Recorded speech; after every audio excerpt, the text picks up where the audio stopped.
बिस्मिल्लाहिर्रहमानिर्रहीम। आज हमारा बायोकेमिस्ट्री का lecture number 12, topic of discussion vitamin E. पिछले लेक्चर्स में आप विटामिन्स पढ़ चुके हैं। फैट सोल्युबल विटामिन जिसमें विटामिन ए और डी आपने पढ़ा था। आज हम पढ़ेंगे vitamin E.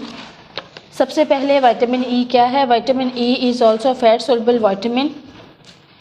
It is also most important to maintain the normal process of the reproduction.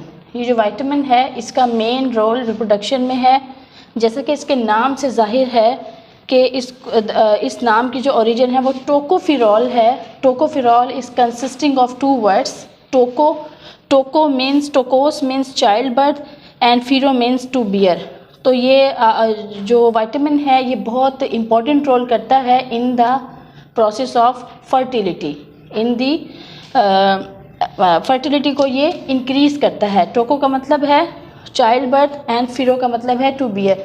तो ये चाइल्ड बर्थ, रिप्रोडक्शन का प्रोसेस और फर्टिलिटी के लिए बहुत ही मोस्ट इम्पॉर्टेंट विटामिन है। अगर सिनोनिम की बात की जाए इससे जो क्योंकि ये विटामिन रिप्रोडक्शन में बड़ा अहम रोल अदा करता है तो इसीलिए इसको हम एंटी स्टेरिलिटी फैक्टर भी कहते हैं। रिप्रोडक्शन में अहम रोल की वजह से टोकोफिरॉल एंड एंटीऑक्सीडेंट फैक्टर। चूँकि ये विटामिन जो है ऑक्सीडेशन की जो प्रोसेस हैं उसे भी स्टॉप करता है, रोकता है, जिससे मुख्तलिफ केमिकल रिएक्शन टॉक्सिसिटी हो सकती है।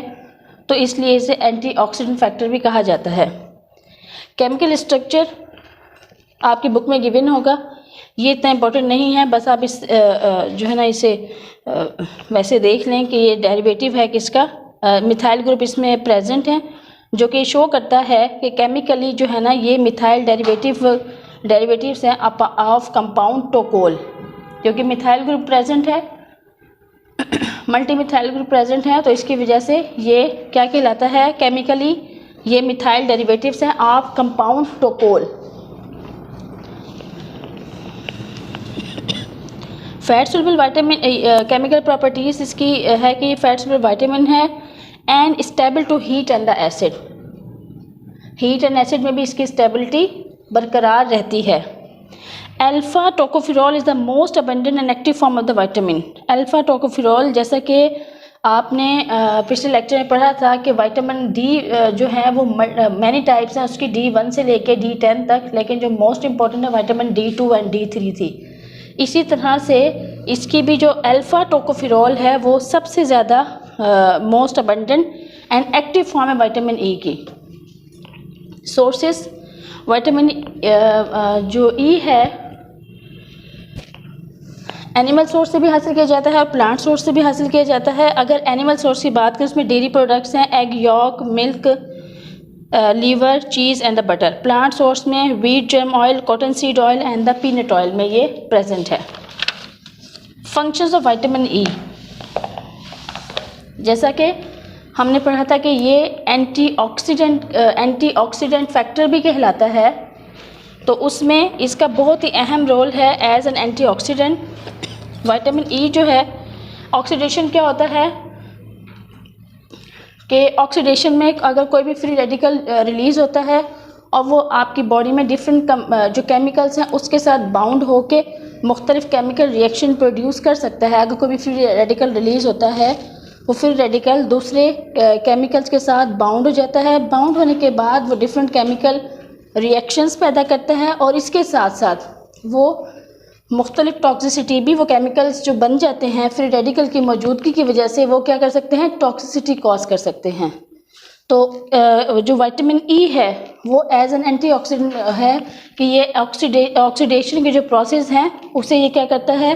फ्री रेडिकल फॉर्मेशन को रोकता है और इसकी वजह से मेन फंक्शन जो है is the free radical trapping antioxidant in the cell membrane and the plasma lipoprotein. Cell membrane और प्लाज्मा लाइपोप्रोटीन में होने वाले जो पैदा होने वाले फ्री रेडिकल हैं उन्हें ये ट्रैप कर लेता है और ये हेल्प करता है to maintain the integrity of the lipids moiety of the cell membrane and the organelles e g. Mitochondria.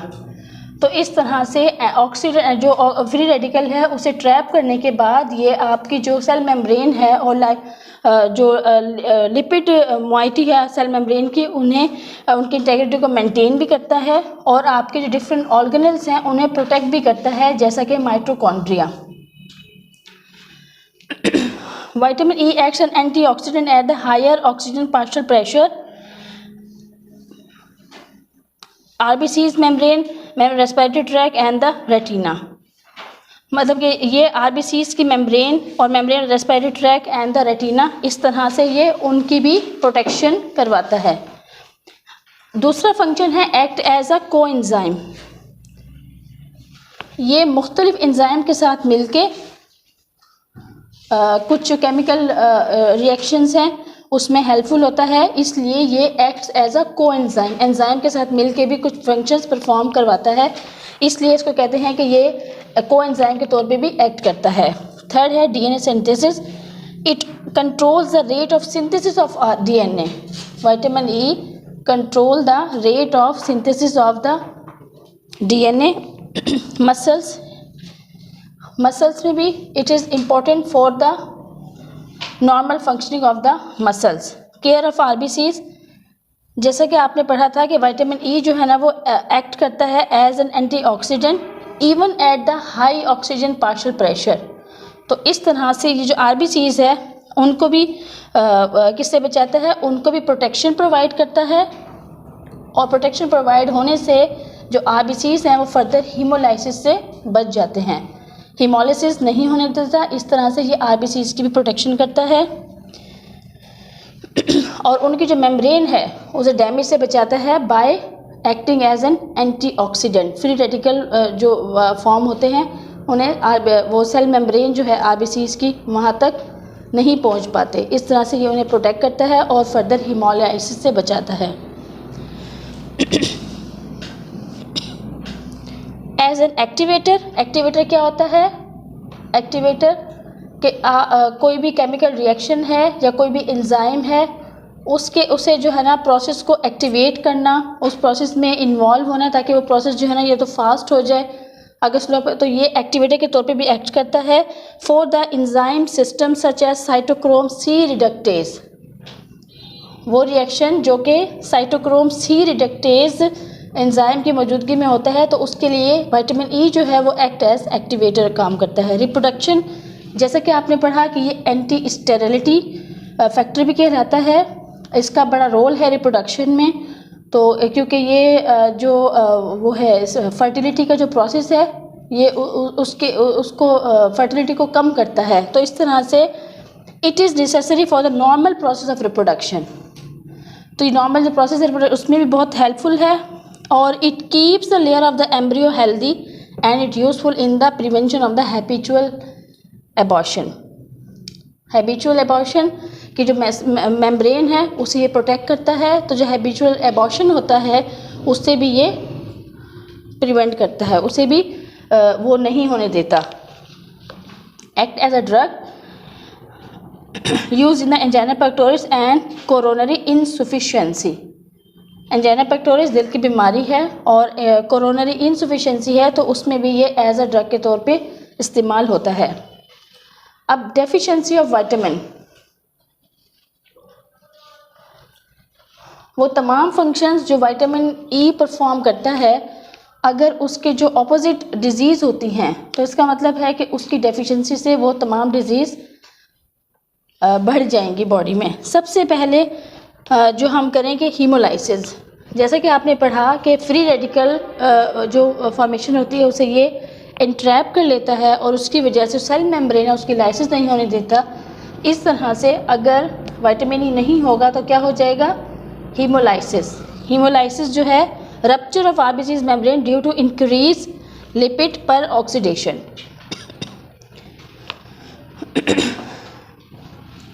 ओडीमा, oedema क्या कहलाता है, सोजिश। ओडीमा क्या कहलाता है, सोजिश को कहते हैं कि पानी का जमा हो जाना बॉडी में, उसे कहते हैं oedema, specially in the newborn. तो विटामिन ई की deficiency can lead to the oedema, क्योंकि ये बड़ा अहम रोल अदा करता है मस्कुलर्स की नॉर्मल इंटेग्रिटी को, मसल्स की नॉर्मल इंटेग्रिटी को मेंटेन करने के लिए इस तरह से मसल डिस्ट्रॉफी क्या कहलाती है? मसल्स का डैमेज हो जाना, डिस्ट्रॉफी। रिप्रोडक्शन फेलियर, अगर विटामिन ई नहीं होगा तो उससे क्या रिप्रोडक्शन फेलियर भी हो सकता है। मेल, चूँकि इसका बहुत अहम रोल है रिप्रोडक्शन में, इस तरह से टेस्टिकुलर डिस्ट्रॉफी एंड डिफेक्टिव स्पर्मेटोजेनोसिस, इस तरह से टेस्टिकुलर डिस्ट्रॉफी और डिफेक्टिव स्पर्मेटोजेनेसिस भी कॉज करवाता है, क्योंकि स्पर्म नहीं बनेंगे तो रिप्रोडक्शन का प्रोसेस फेलियर की तरफ जाएगा। इस तरह से ये मेल में डिफेक्टिव स्पर्मेटोजेनेसिस के लिए भी बहुत अहम है। Female infertility due to the abnormalities in the menstrual cycle, resorption of the fetus, abortion। Females में क्या होगा? अगर विटामिन ई की डेफिशिएंसी होगी तो उसमें एबॉर्शंस जो है वो उसकी तादाद भी बढ़ सकती है, और इसके अलावा मेंस्ट्रुअल साइकिल है उसे भी डिस्टर्ब करता है। लीवर नेक्रोसिस, चूँकि ये आपकी जो लिपिड मेम्ब्रेन है, लाइपोप्रोटीन है और दूसरी सेल मेम्ब्रेन्स हैं, उन्हें ये वहाँ पे फ्री रेडिकल फॉर्मेशन को इंट्रैप करता है, तो इस तरह से लीवर नेक्रोसिस जो है वो भी विटामिन ई की डेफिशिएंसी से बढ़ जाएगी, क्योंकि ये प्रोटीन मेटाबॉलिज्म को क्या कर रहा है? डिस्टर्ब कर रहा है। तो लिपिड्स जो है ना वो जाके आपके जो लीवर है वहाँ पे अफजाइश कर लेते हैं, जमा हो जाते हैं, जिसे कहते हैं fatty liver. Premature infants, growth and development retardation, vitamin E की डेफिशिएंसी से प्री मैच्योर इन्फेंट्स की अफजाइश होती है, जिसमें आपकी जो ग्रोथ है और डेवलपमेंट है वो रिटार्ड होती है। अब अगर यूजेस की बात करें, vitamin E is use in the following disorders. सबसे पहले क्या है? Nocturnal muscle cramps. नॉक्टर्नल किसे कहते हैं? जो रात सोने के साथ, अगर रात सोते हैं और कुछ मसल्स जो है ना वो क्रैम्प्स पड़ जाते हैं, मसल क्रैम्प्स हो जाते हैं, सुबह उठ अगर रात सोने के बाद सुबह उठ के ये कंप्लेन होती है कि मेरा जो है ना वो पट्टा खींच गया है या इस तरह का, तो उसे कहते हैं nocturnal muscles cramps. Vitamin E जो है वो best indicated for the muscular nocturnal muscular cramps. Intermittent claudication, intermittent किसे कहते हैं? वक्फे के साथ जो बीमारी हो रही होती है, वक्फे थोड़ी देर बाद, थोड़े वक्फे के साथ जो हो रही होती है, इंटरमिटेंट। क्लॉडिकेशन किसे कहते हैं? क्लॉडिकेशन का मतलब ये है कि किसी भी बॉडी पार्ट में, जैसे पाँव में या हाथ में, पाँव का सुन्न हो जाना, किसकी वजह से? ब्लड सप्लाई इम्प्रॉपर होने की वजह से। अगर ब्लड सप्लाई जो है आपके डिफरेंट बॉडी पार्ट्स में इम्प्रॉपर होती है तो इसमें ज़्यादातर के पाँव जो है थोड़ी देर बाद सुन्न हो रहे हैं या हाथ थोड़ी देर बाद सुन्न हो रहे हैं, तो उसे कहते हैं इंटरमिटेंट क्लॉडिकेशन। तो उसमें भी ये विटामिन ई जो है वो इस्तेमाल होता है। फिब्रोसाइटिक ब्रेस्ट डिजीज़, ये जो फिब्रोसाइटिक छाती का कैंसर। एथ्रोस्क्लेरोसिस, एथ्रोस्क्लेरोसिस क्या कहलाता है? Narrowing of the arteries. Atherosclerosis में आपकी जो आर्टरी होती है वो पतली हो जाती है, तंग हो जाती है, पतली नहीं तंग हो जाती है। तंग किस वजह से होती है कि उसके जो इर्द गिर्द है चिकनाई की तह बन जाती है, लिपिड मेटाबॉलिज्म डिस्टर्ब होता है, तो उसकी वजह से चिकनाई जो है वो आपकी जो आर्टरीज हैं उसके इर्द गिर्द जो उसकी लाइनिंग है वो जमा हो जाती है, उसकी वजह से आपकी आर्टरीज जो है ना वो नैरो हो जाती हैं। तो एथ्रोस्क्लेरोसिस में भी ये इस्तेमाल होता है। Toxicity,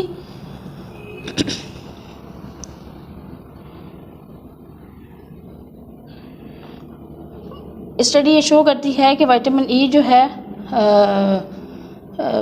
while taking the loss of vitamin E it has no, अगर विटामिन ई की डेफिशिएंसी होती है उसमें लिया जाए तो उसकी कोई ख़ास टॉक्सिसिटी नहीं होती अगर डेफिशिएंसी में लिया जाता है।